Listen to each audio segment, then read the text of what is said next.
Update muna nga tayo sa mundo ng basketball sa Gilas, Pilipinas. Wala ngang nagawa ang kupunan ng Australia sa lakas ng Chinese Taipei. Sa naging laban nga nila sa Jones Cup, tinambakan lamang ng Chinese Taipei ang kupunan ng Australia. Warning na ba ito sa Gilas, Pilipinas na kailangan nilang paghandaan ang Chinese Taipei?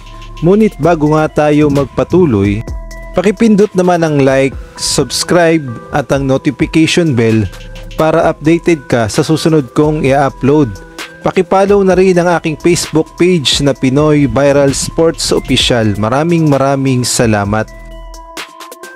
Nagkaharap nga ang kupunan ng Rising Star ng Australia kontra nga dito sa Chinese Taipei sa Jones Cup, at masasabi nating nagulat talaga dito ang Australia at hindi nga nila na-expect na sobrang lakas talaga ng national team ng Chinese Taipei.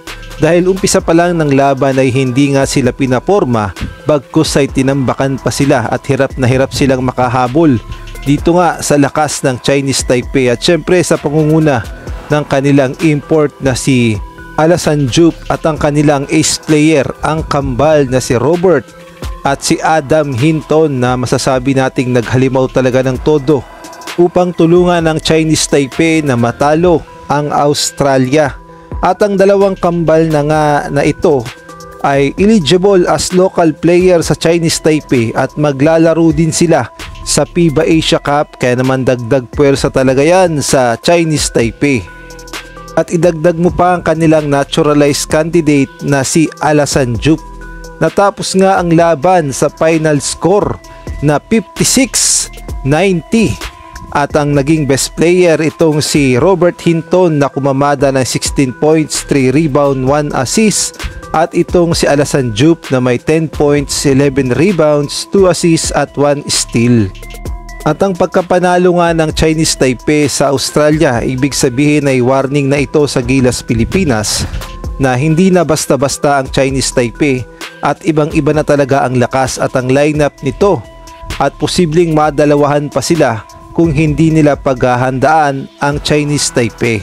At lalong-lalo na nadagdagan pa ang tinik sa lalamunan ng Gilas dahil nga sa dalawang kambal na ito na si Robert at si Adam Hinton na paniguradong magbibigay ng pwersa sa Chinese Taipei upang makipagsabayan sa lakas ng Gilas, Pilipinas.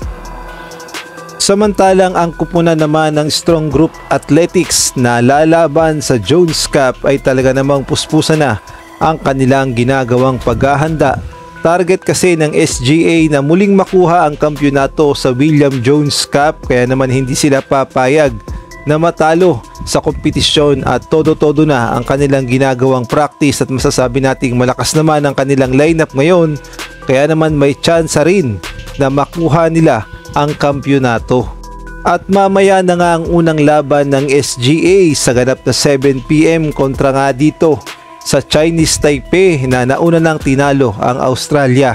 Dito nga masusubukan ng lakas ng SGA kung kaya ba nilang talunin ng Chinese Taipei sa kanilang lineup na pinangungunahan nila Allen Liwag, Gio Chu, Ian Miller, Andre Robinson, Anthony Robertson, JB Gomez-Diliano, Jason Brickman, Ren Sabando, Sean Aldiponso, Derek Penner Jr., Tanjuan Aji, Angelo Kwame at itong si Keeper Ravena. Kaya naman magiging kaabang-abang talaga ang laban ng SGA kontra nga dito sa Chinese Taipei. At tignan natin kung paanong diskarte ang gagawin ng SGA upang matalo ang solid na lineup ng Chinese Taipei. Samantalang narito naman ang schedule ng mga laban sa William Jones Cup. Mamaya na nga July 13, SGA Philippines kontra nga sa Chinese Taipei 7 PM, at July 14 SGA Philippines kontra naman sa Japan 5 PM. July 15 SGA Philippines kontra naman sa Qatar 5 PM. July 16 SGA Philippines kontra naman sa Australia Rising Star 3 PM. At July 17 SGA kontra sa Chinese Taipei White 5 PM. At sa July 18 SGA Philippines kontra naman sa Malaysia 3 PM. At sa July 19, SGA Philippines kontra sa Bahrain 3pm. At ang panghuli July 20, SGA Philippines kontra sa UAE 3pm.